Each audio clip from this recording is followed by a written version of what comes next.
And our next guest joins us now, Hilary Calvert. Welcome to the show. Lovely to have you on.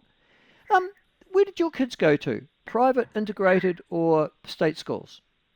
They went for everything but one term to public co-ed school. Okay, because you went to one too, didn't you? I did. They would be yes. your children, your husband, just to explain, Hilary's husband is also a lawyer. So your children were always going to be bright, Hilary. Does it matter, in your view, what school kids go to? It matters, I think, on the margin. I mean, I wouldn't die in a ditch over going to Flaxmere. Yeah. Or whatever. Yeah. But Dunedin has a variety of schools that all ought to work well enough. Certainly, there are some schools that you go to and meet the right sort of people at. But if you're intending to grow up and live in a world where it's made up of all sorts of people, the right sort and all sorts of other people, best you figure it out now, which is like I can appreciate that boys do better at single-sex schools at co-ed schools and girls at single-sex schools or whatever. But I think taking them away from each other is not ideal, and you ought to be able to find a way of teaching both sorts together, ideally. I can see that you can. It's a different issue, but I think it's important that my kids have learnt to wander through the world with all sorts of people because that's what the world's full of, and they're each entitled to be whoever they are. My father, who was a principal of a private school, Scots College in Wellington, I asked him the same question, obviously on a number of occasions, because he'd also been the rector or the principal of Waitaki Boys High School, which was a public school. And he said, and he reiterated this long after he'd quit the teaching profession and when I was sort of worrying about where I should send my children, he said, stop worrying. If you've got bright kids, it doesn't matter. He said private schools, he thought, were excellent for kids who were just a little bit below average. And he said you could make them above average. But he said bright kids are going to succeed no matter which school they go to. So yes, so if they've got special, if I can say special needs without limiting that to a particular need, then that's horses for courses stuff. One of the differences, one of my children went to a private boarding school for 2 terms, and the discernible difference, 2 discernible differences. One is what she said, Mum, you can go and play sports and you can just leave your gear on the side of the park and things and it'll still be there when you come back.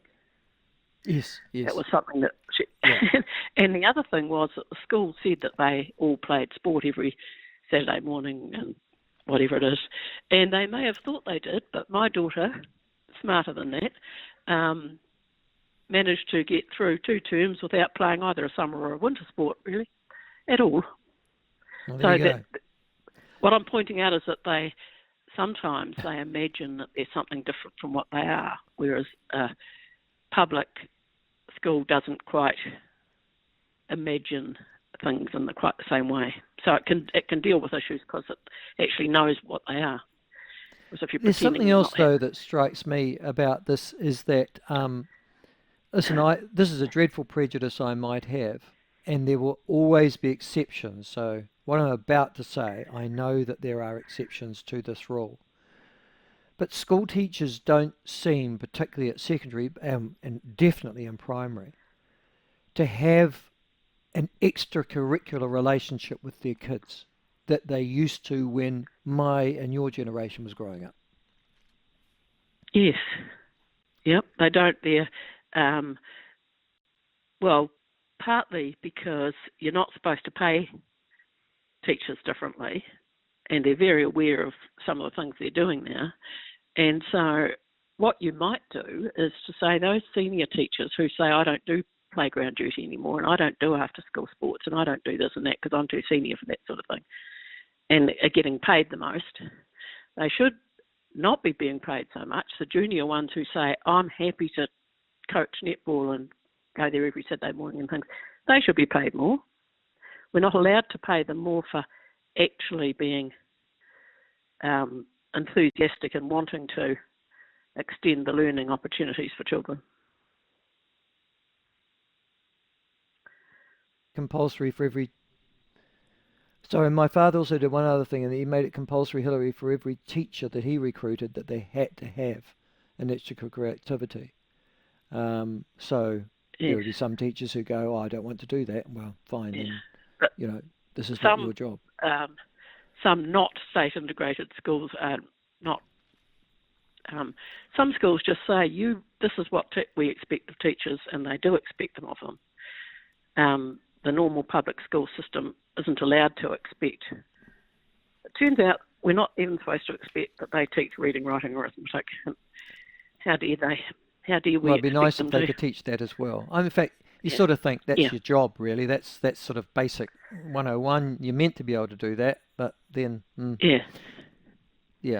but then kids that go to school aren't going to school just to read and write, are they? They are going to school for a complete social and educational experience, aren't they? Yes, but that just... back in the day, some of that was when there was too many children and not enough teachers. The more able of the class of pupils helped teach some of the less able ones. Oh, that didn't happen in my day, I have to be said. No. Oh, well, they did... well, you obviously went to a better place than I did. When I went to primary school, there's a photo of my Form 1 year at Wanganui Intermediate, and somebody posted it just recently, and I had the opportunity to look at it. I went, gosh, that's a lot of people. I counted the number of kids in that class, 41. There were 41 of us in a Form 1 class. And 4 of them, who at the time of the teachers were 80% of the time or something, it was always pretty kids. And this idea that some of them don't have fathers now, so you can't be expected to teach them, is bullshit. There was always kids who were struggling to even turn up to school and had a home life that no one could possibly want. All right, moving on. You've got 3 topics for us today, and I just this morning... Oh, by the way, Josh, church is spelt with a capital C for the editorial, which I told you before. Okay? I'm getting Josh to spell. It's a ongoing thing, isn't it, Josh? But capital C for church. See, I came from the generation. I suspect my son and daughters will be no different. I've got my first private tutoring lesson this afternoon, so... Yes. Oh, have you? Good on you. Yeah. Excellent. Yeah. No, because you need that skill at university, although they spell check now mostly, Josh.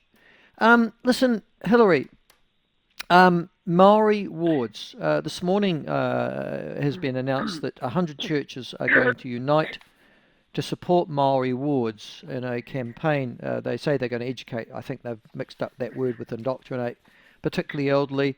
The Christian Social Justice Organisation Common Grace Aotearoa and the leaders of the Anglican, Methodist, Catholic and Baptist churches have put their names to the campaign Not for the Mori Wards. Sorry, no Presbyterians. No, I noticed that. They're conspicuously absent. Can I ask a question of you? Because in the South Island, there's a sort of a campaign not to introduce Mori Wards, isn't it? But it doesn't come from right-wing conservative, aged Pākehā like me. It comes from Ngāi Tahu themselves. What's the argument there? Could you run me through it, please? The argument there is that the essence of the Maori wards is a version of democracy. So you could do it geographically, say you're entitled to a seat, or you could do it, as we do in Parliament, ethnically. And so everyone who puts up their hand and says they're want to be on the Maori roll gets to vote in the appropriate Maori seat.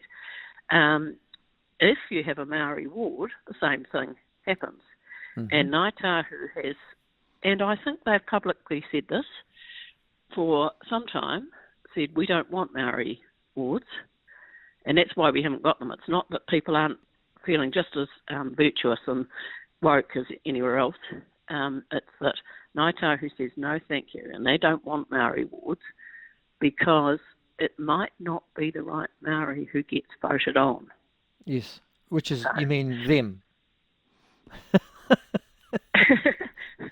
Well, the people who get, as it is, the Māori who get involved in councils in fairly much in the South Island, because it's mostly the South Island, apart from the top northern bit of the South Island,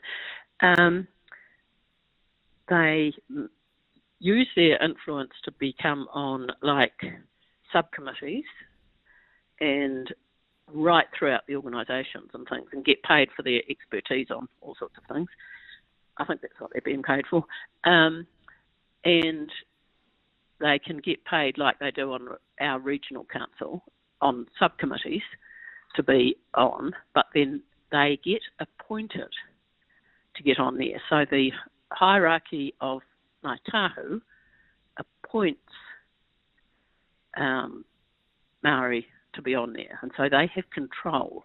If you let all Māori who wanted to vote on a Māori roll choose in the Māori wards, then you could just get any old Māori. Yes, that's right. And that would be diminishing of Ngāi Tahu authority in the South Island. And when we talk about Ngāi Tahu, you're really talking about, depending on which region or which district, I guess, the local iwi leadership, aren't you, of Ngāi Tahu?